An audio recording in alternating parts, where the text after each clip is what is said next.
In 2008, Sony began work on Spider-Man 4, with Sam Raimi and the cast and crew returning. With the production of a new film also means a new tie-in game to coincide with the release. Much like the tie-in games for Spider-Man 1, 2, and 3, Spider-Man 4 the video game would depart massively from its film counterpart and present players with interesting and new gameplay mechanics. However, after Spider-Man 4's cancellation, these tie-in games no longer had a leg to stand on and became lost in a sea of other cancelled projects. Let's take a look at the history and gameplay of these lost Spider-Man games and the type of gameplay they had to offer. Speaking of games, I would love to thank today's sponsor, Raid Shadow Legends. For those who don't know, Raid Shadow Legends is a strategy RPG that brings a console-level experience at the palm of your hands. This game is packed full of engaging content such as PvP arena matches, countless campaign battles, dungeons, and amazing boss battles. With over 600 champions with unique skills and hundreds of artifacts to equip, you'll never run out of ways to enjoy this experience. So far, I've discovered 2 champions that I just can't get enough of. Jintaro, for example, is a legendary champion who's an expert on fighting one opponent at a time.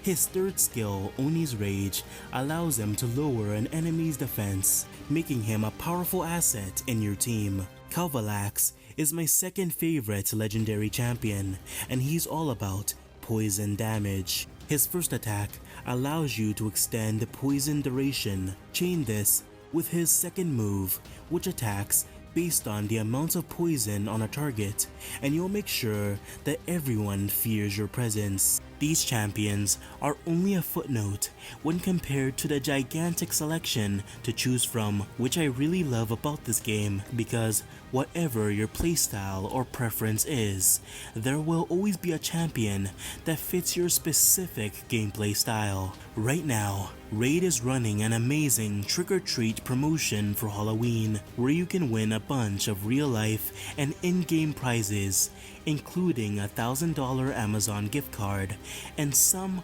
of the best epic and legendary Halloween champions in Raid. The best part? It's all free, and it's super easy. All you need is your Raid player ID. Just download Raid in my link in the description and then head to trickortreat.plarium.com. To make it even easier, I link that in the description too. From there, just enter your details, then spin the wheel and get your prize. That's it. Don't wait around. This special event runs from October 15th to November 5th. And once it's over, so be fast. This is the best time to get started in Raid, and if you click my link in the description or scan my QR code here on the screen, you'll get unique bonuses worth $30. We're talking a free epic champion, Rector Drath, 200k silver, 1 energy refill, and 1 XP boost, and 1 ancient shard that can summon awesome champions as soon as you get in game. All this treasure is waiting for you here. Thank you to Raid Shadow Legends for sponsoring this video, and without further ado, let's get into the history of this unmade game. With Spider-Man 4 entering development, many developers would pitch their own ideas for the tie-in game. But it was Radical Entertainment that would win out in the end. In 2008, they would be hired to create a tie-in game for the Xbox 360, PS3, and PC. Developers Eurocom would also be tasked with creating the Wii port of the game, and Vicarious Visions with the DS port. Taking a look at the gameplay, Spider-Man 4 the video game doesn't look very different from most Spider-Man games. New York City looks exactly how you'd expect, as it's portrayed this way in almost every piece of media. Dark, moody, and depressing. The look of this game is obviously due to its unfinished nature. Since Spider-Man 4 was cancelled early in development, many assets weren't finished yet. This can also be seen through the gameplay. The game glitches constantly as purple blobs appear on the map and Spider-Man phases through the floor. Despite how unpolished the game appears at first, certain gameplay features do appear impressive regardless. The web swinging, for example, seems stylish and fast-paced. The animations do seem awkward, and Spider-Man appears floaty and lightweight, almost as if he's flying in some instances. But overall, these issues would have been fixed in the final game. When it comes to combat, it's exactly what you'd expect from these tie-in games. Kinda sluggish, hard-hitting, and basic. It's again very similar to the combat you see in other Spider-Man tie-in games. The one new addition I love, however, is the ability to attach webs from one object to another. As you can see, you can attach a goon to a car, and once that car is sent flying, the goon also follows. It's a very unique system that I believe has potential for very dynamic combat. Since the Vulture was intended to be the villain of Spider-Man 4, it appears like this Spider-Man game was made with aerial combat as a major feature. Spider-Man is able to lock on to flying opponents in order to fight them effectively. These flying enemies often move around and thus are quite hard to hit. The addition of a lock-on feature evens the odds a bit and makes aerial combat much easier. The developers added the ability to hook flying objects to your surroundings using your webs. This allows you to control the movements of flying enemies and allows you to either inhibit their movement or force them to go in a certain direction, allowing you to better take on this difficult opponent. The ability to connect two different objects using webs is actually a brilliant idea and can allow for many unique and fun gameplay scenarios. For any knowledgeable viewers, this feature is incredibly similar to the Just Cause grapple hook system. In fact, they are basically the exact same mechanic.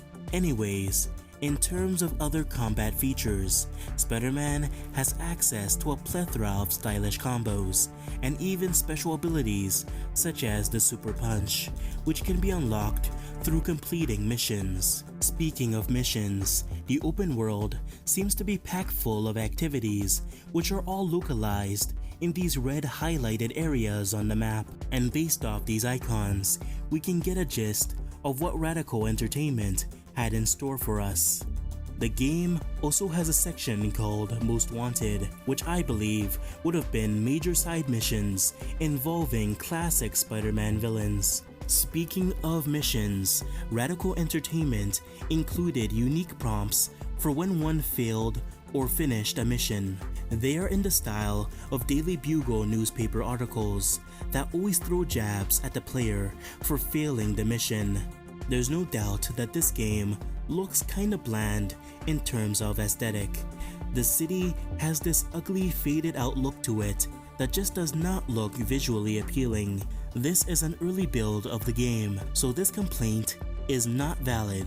In fact, according to many pieces of early game screenshots, this game could have been much more colorful in the end. As you can see, the map is much more colorful and every menu just pops with vibrant colors. I assume that these photos originate from a much later build of the game that was much further in development.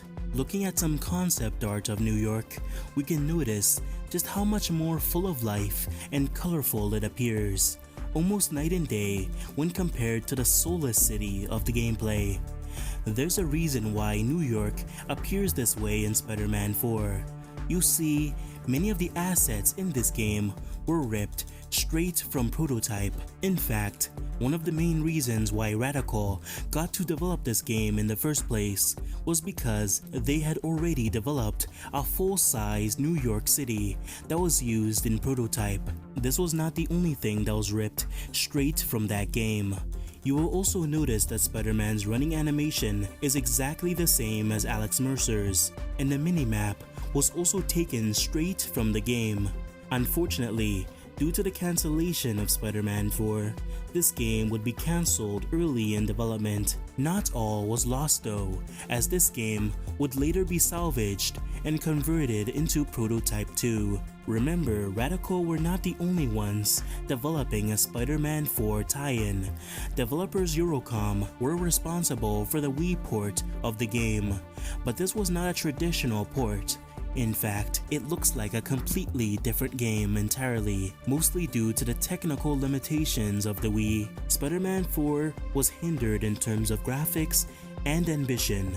Despite this, Eurocom crafted their own unique Spider-Man 4 experience, using the resources they had available. Because of these technical limitations, most features have been simplified to accommodate the Wii. Web swinging is more of an on-rails system with a predetermined path the player must follow. The combat is also much simpler, with more straightforward combos. Eurocom and Radical Entertainment crafted two different Spider-Man 4 experiences. It's sad that none of these games were made in the end, as I'm sure both companies poured their hearts and souls into these projects.